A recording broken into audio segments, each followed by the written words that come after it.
ተስፋ መቁረጥ ለስኬት ትልቁ እንቅፋት መሆኑ በተግባር ያሳየው እግር ኳስ ተጫዋች ማን ነው ካሏችሁ መልሱ ዲክላን ራይስ ነው። በ14 ዓመቱ ኳስ አትችልም ተብሎ ከቼልሲ የተባረረው ያ ሕፃን ዛሬ የዓለም እግር ኳስ ውድ ከሆኑ ተጫዋቾች አንዱ ለመሆን እንዴት ቻለ? ዛሬ የዚህን ድንቅ የመሃል ሜዳ ሞተር የህይወት ጉዞ ከለንደን ሰፈር እስከ ኤምሬትስ ስታዲየም ድረስ ያለውን ታሪክ እንመለከታለን። አብራችሁን ቆዩ። ዲክላን ራይስ በ1999 በለንደን ተወለደ። ገና በለጋ ዕድሜው ኳስን አጥብቆ መውደዱን ያስተዋሉት ቤተሰቦቹ ወደ ቼልሲ አካዳሚ እንዲገባ አደረጉ። ሆኖም እድገቱ እንደታሰበው አልነበረም። በ14 ዓመቱ ቼልሲ አንፈልግም ብለው ሲያሰናብቱት ራይስና ቤተሰቦቹ በከፍተኛ ድንጋጤ ውስጥ ወድቀው ነበር። ያለቀስኩባቸው ቀናቶችም ነበሩ ይላል ራይስ ያን ጊዜ ሲያስታውስ። ነገር ግን ያ ውድቀት መጨረሻ ሳይሆን የአዲስ ታሪክ መጀመሪያ ነበረ። ተስፋ ያልቆረጠው ራይስ ወደ ዌስትሃም ዩናይትድ አመራ።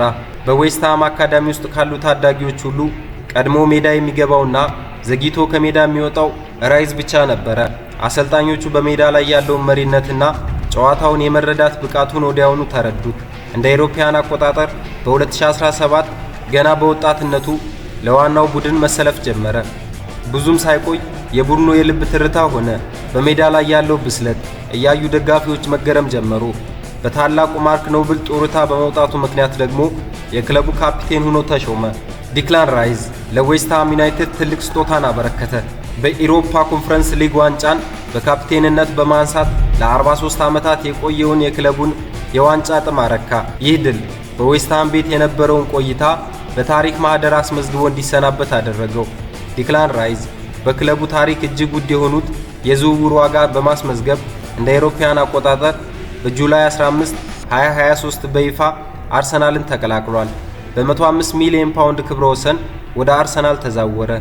ይህም በወቅቱ ለክለቡም ሆነ ለእንግሊዝ ተጫዋቾች የተከፈለ ከፍተኛ የዝውውር ሂሳብ ሆኖ ተመዘገበ። ራይስ በዌስትሃም ይለብስ የነበረውን 41 ቁጥር መለያ በአርሰናልም ቤት እንዲቀጥል ተደረገ። ይህን ያህል ገንዘብ ይገባዋል ወይ የሚለውን ጥያቄ በብዙዎች ዘንድ ቢነሳም ራይስ ግን በሜዳ ላይ በሚያሳየው ድንቅ ብቃት ጥያቄውን ባጭሩ መለሰ። በመከላከልና በማጥቃት መካከል ያለውን ሚዛን በመጠበቅ ረገድ ወደር የለሽ ብቃት በአሰልጣኝ ሚካኤል አርቴታ ስብስብ ውስጥ የቡድኑ ሞተርና የማይተካ አከርካሪ አጥንት እንዲሆን አስችሎታል። ዛሬ አርሰናል ለዋንጫ በሚያደርገው ጉዞ ውስጥ ራይስ የማይተካ ሚና አለው። የዲክላን ራይስ የብሔራዊ ቡድን ታሪክም አወዛጋቢ ነበረ። መጀመሪያ ለአየርላንድ ቢጫወትም በኋላ ግን ኢንግላንድ ለመጫወት ወሰነ። በዩሮ 2020 እንግሊዝ ለፍጻሜ ስትደርስና በ2022 ፊፋ ወርልድ ካፕ ኳታር በ2022 ላይ የጋርዝ ሳውዝጌት የቡድን መሰረት ነበረ። የዲክላን ራይስ ታሪክ አንድ ትልቅ መልእክት ያስተላልፋል። ውድቀት ማለት የጉዞ ማቆሚያ ሳይሆን ለበለጠ ስኬት ማዘጋጃ ነው። በ14 ዓመቱ ተስፋ ቆርጦ ቢሆን ኖሮ ዛሬ የዓለም ምርጡ የመሃል ሜዳ ተጫዋች የሚለውን ስም ባላገኘ ነበረ። እናንተስ ስለ ዲክላን ራይስ ምን ትላላችሁ? ለአርሰናል የፕሪሚየር ሊግ ዋንጫውን ማምጣት ይችላል? አስተያየታችሁን በኮመንት መስጫው ላይ አስፍሩልን።